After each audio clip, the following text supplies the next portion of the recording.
seperti biasa, sebelum kita belajar, marilah kita berdoa bersama yang akan dipimpin oleh Ananda Zakwan. Kepada Ananda, silakan.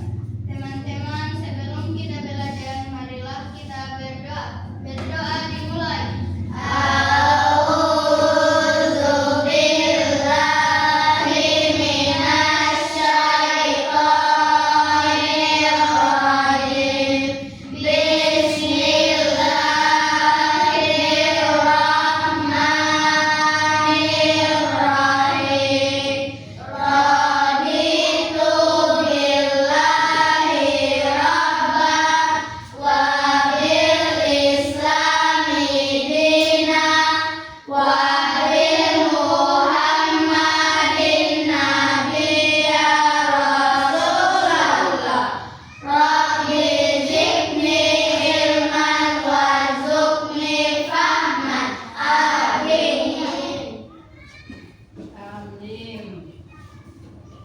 Anak yang soleh dan soleha, kenapa kita selalu mengawali pelajaran atau kegiatan baik dengan berdoa?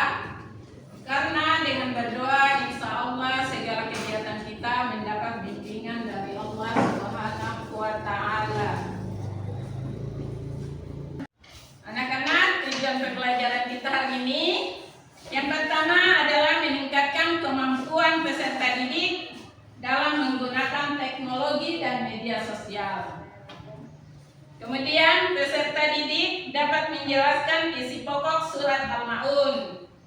Terus peserta didik mampu menghafal surat Al-Ma'un dan peserta didik mampu mengartikan surat Al-Ma'un dengan benar. Namun sebelum kita masuk materi, kita speaking dulu. Speakingnya teguh fokus. Speaking dimulai. 1, 2, 3. Teguh fokus. Melihat, mendengar, mengingat, fokus. Terima kasih. Semua hadir kan? Iya. Kita mendengarkan dulu pembacaan surat Al-Ma'un yang akan dibacakan oleh Ananda Juliatul Aulia. Kepada Ananda dipersilakan.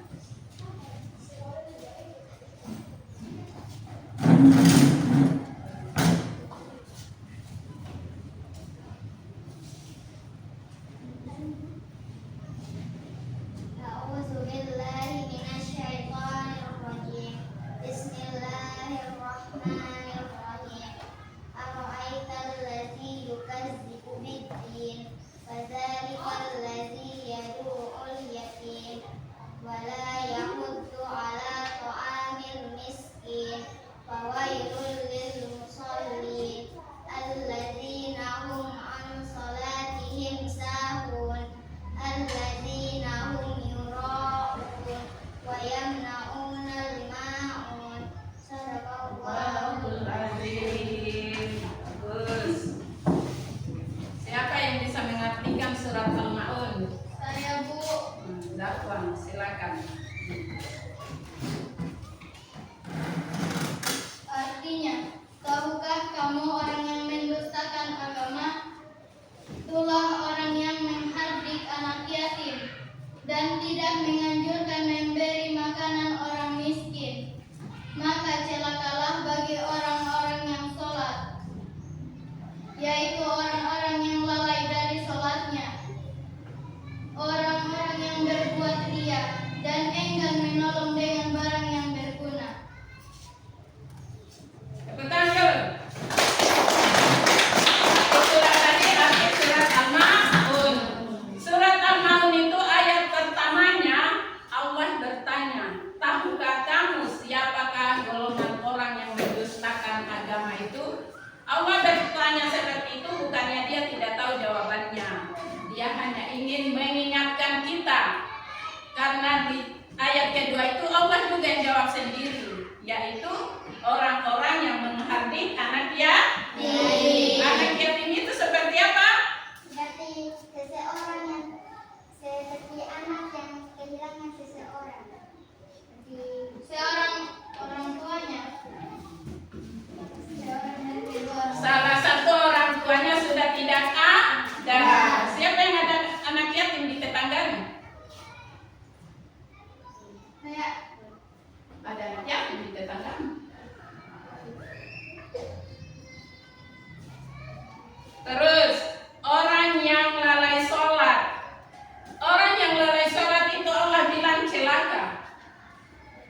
orang yang lalai sholat celaka. Bagaimana dengan orang yang meninggalkan sholat? Kira-kira apa ancamannya orang yang meninggalkan sholat? Saya, Bu. Inaya, silakan. 1. Meninggalkan sholat dianggap dosa besar yang dapat mengakibatkan murka Allah Subhanahu wa Ta'ala. 2. Meninggalkan sholat secara terus-menerus dapat menyebabkan kehilangan iman. 3. Orang yang meninggalkan sholat tidak akan mendapatkan ampunan Allah Subhanahu wa Ta'ala. Orang yang meninggalkan sholat akan kehilangan kesabaran dan ketenangan, serta akan menjadi lemah dalam menghadapi godaan dan mengalami keraguan dan keimbangan. Itulah ancaman buat orang yang meninggalkan sholat. Yang intinya orang meninggalkan sholat itu ancamannya yang utama adalah dia masuk neraka. Oke, kita lanjut. Anda saksikan video ini. Jadi ya, bisa mengambil kesimpulan apa yang bisa kamu lihat di video itu.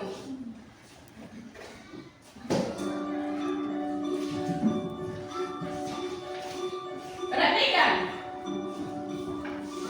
Pada hari Minggu pagi, Sida dan Zahra sedang asyik bermain di halaman rumah. Sida bermain mobil-mobilan, sedangkan Kak Zahra bermain boneka. Mereka berdua nampak sangat senang. Ketika mereka sedang bermain, nampak seorang gadis kecil membuka pintu pagar rumah mereka. Ia kemudian memberikan salam dan berkata, "Assalamualaikum. Boleh saya minta tolong, Kak? Saya belum makan hari ini dan saya sangat lapar," kata gadis kecil itu yang nampak sangat lemah. "Waalaikumsalam, tunggu sebentar ya Dek," kata Zahra. Ia kemudian berhenti bermain sejenak dan mengajak adiknya ke dapur untuk membantu mengambilkan makanan. "Zidan, kakak bawa nasi dan lauknya ya, kamu bantu bawakan air minum," kata Zahra. "Siap Kak, sudah aku ambilkan," kata Zidan dengan penuh semangat. Mereka berdua menyiapkan nasi, lauk, serta air minum untuk gadis kecil yang malang itu. Beberapa saat kemudian, Zidan dan Zahra kembali menemui gadis kecil itu. "Dek, ini ada nasi dan lauknya, silakan dimakan dulu," kata Zahra. "Dan ini air minumnya," sahut Zidan sambil memberikan air minumnya kepada gadis kecil itu. Gadis kecil itu sangat gembira. Ia segera memakan dengan lahap makanannya karena sudah sangat lapar. Sida dan Zahra tampak memperhatikan gadis kecil itu dengan tersenyum senang. "Terima kasih banyak ya Kak, sekarang aku sudah kenyang. Semoga Allah membalas segala kebaikan kalian," kata gadis kecil itu setelah menghabiskan makanan dan minumannya. "Iya, sama-sama. Amin," kata Zidan dan Zahra. "Saya pamit pulang dulu ya Kak. Assalamualaikum," kata gadis kecil itu berpamitan. "Waalaikumsalam. Iya silahkan. Hati-hati di jalan ya. Silahkan datang kembali jika membutuhkan bantuan," kata Zahra sambil melambaikan tangannya kepada gadis kecil yang sederhana itu. Hari itu, Sida dan Zahra merasa sangat senang karena telah menolong seorang gadis kecil yang sedang membutuhkan pertolongan. Sida dan Zahra juga merasa bersyukur karena masih memiliki kedua orang tua, sedangkan gadis kecil yang malang itu tidak memiliki kedua orang tua lagi, sehingga harus mencari makan sendiri. Keesokan harinya sepulang sekolah, Zidan keheranan melihat kakaknya yang tampak bersedih. "Kenapa Kak? Kok kakak dari tadi kelihatan sedih?" tanya Zidan yang penasaran. "Tidak apa-apa, pensil kesayangan kakak hilang. Sepertinya jatuh di jalan," kata Zahra. Tiba-tiba dari kejauhan terdengar suara seseorang yang memanggil Kak Zahra. Kak, tunggu sebentar Kak." Ternyata yang memanggil adalah gadis kecil yang kemarin meminta bantuan ke Zidan dan Zahra. "Ada apa Dik? Kenapa sampai berlarian?" tanya Kak Zahra kepada gadis kecil itu. "Tadi ketika saya lewat di depan rumah kakak, saya menemukan pensil yang terjatuh ini. Sepertinya ini punya kakak," kata gadis kecil itu. Zahra lalu memperhatikan pensil itu. "Alhamdulillah benar, ini pensil kakak. Terima kasih banyak ya Dik," teriak Zahra dengan senang. Demikian kisah Zidan dan Zahra membantu anak yatim piatu yang kesusahan. Karena mereka mau berbagi dengan gadis kecil itu, mereka mendapatkan kemudahan yang tidak terduga. Yuk kita ikuti sikap teladan Zida dan Zahra agar kita senantiasa dipermudah segala urusannya oleh Allah Subhanahu wa Ta'ala. Amin ya Rabbal Alamin. Sudah selesai kan? Silakan diskusi. Manfaat apa atau kenapa kita harus mencintai anak yatim?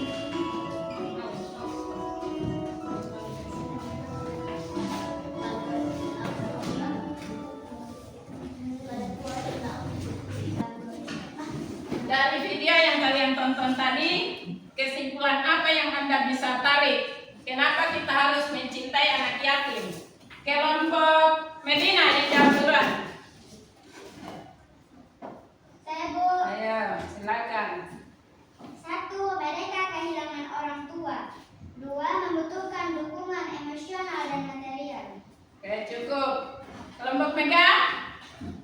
Saya, Bu. Silakan. Dengan membantu anak yatim, segala urusan kita dipermudah oleh Allah. Iya, dengan membantu anak yatim, segala urusan kita dapat dipermudah oleh Allah. Kelompok Palestina? Saya, Bu. Silakan. Lebih sayang sama Allah atau lebih dekat sama Allah? Iya, orang yang menyayangi anak yatim dia lebih disayangi oleh Allah. Kita menyayangi anak yatim, pasti kita disayang oleh Allah. Begitulah. Siapa yang bisa menyimpulkan semuanya dari 1 sekian tadi banyak itu? Saya, Bu. Saya, Bu. 1. Meningkatkan kesadaran sosial dan empati. 2. Membantu mengurangi kesenjangan di sosial. 3. Membangun karakter yang lebih baik. 4. Meningkatkan rasa syukur. 5. Mendapat pahala dari Allah Subhanahu wa Ta'ala. Itulah manfaatnya kita mencintai anak yatim. Sebelum kita mengerjakan tugas, kita ice breaking dulu. Lagunya surah Al-Ma'un. 1, 2, 3. Surah Al-Ma'un itu menceritakan tentang ciri-cirinya orang yang dustakan agama, menghardik anak yatim, tidak suka beri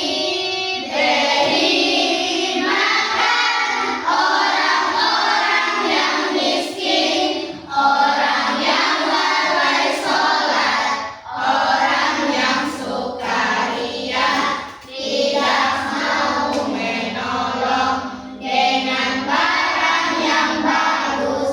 Itulah ciri-ciri yang dustakan agama. Ada 5 yang dijelaskan Allah. Ada 5 yang dijelaskan Allah. Oke, terima kasih banyak. Nanti LKPD-nya kamu cek saja di WA grup ya. Ya, Bu. Kelas. Biar minggu depan di store ke Ibu.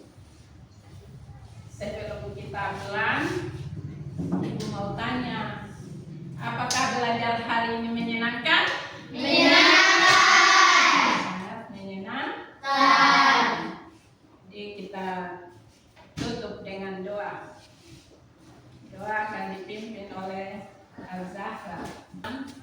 Teman-teman,